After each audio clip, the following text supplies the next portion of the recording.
మంచి బెల్లము చేదగును అనగా మంచిని చేయదలచిన వారికి చెడు కలుగును.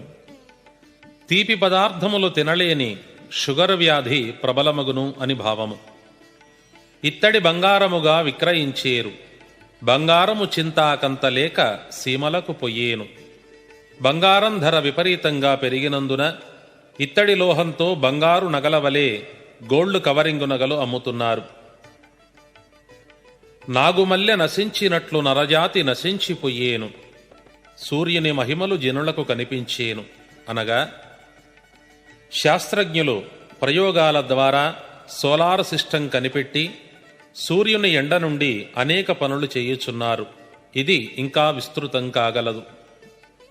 పల్నాటి సీమలో బ్రాహ్మణుని ఇంట కాకర చెట్టుకు చింతకాయలు కాసేను.